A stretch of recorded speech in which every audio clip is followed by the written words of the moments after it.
గురుగారు, ఈ మధ్య రాహు గ్రహ దోషం తొలగిపోవటానికి రాహు దీపం పెడితే ఆ దోషాల నుంచి మనం బయటపడొచ్చని చెప్తున్నారు కదా! ఈ హ్మ్. రాహుకాల దీపాన్ని ఎలా పెట్టాలి?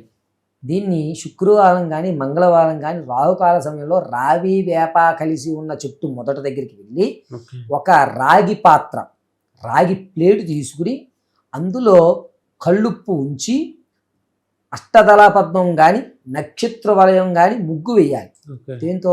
కుంకుమతో వేయాలి. ఓకే. కుంకుమతో వేసి పసుపు మధ్యలో ఉంచాలి. వాస్తవానికి ఏం చేస్తారంటే పసుపు ముగ్గు వేసి మధ్యలో కుంకుమ పెడతారు. ఇక్కడ కుంకుమతో ముగ్గు వేసి పసుపు మధ్యలో పెట్టి ఓకే.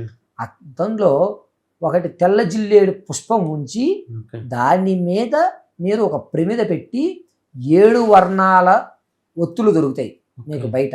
7 రంగులతో చేసినటువంటి ఒత్తులు. ఆ ఒత్తు వేసి వెలిగించుకోవాలి. ఓకే.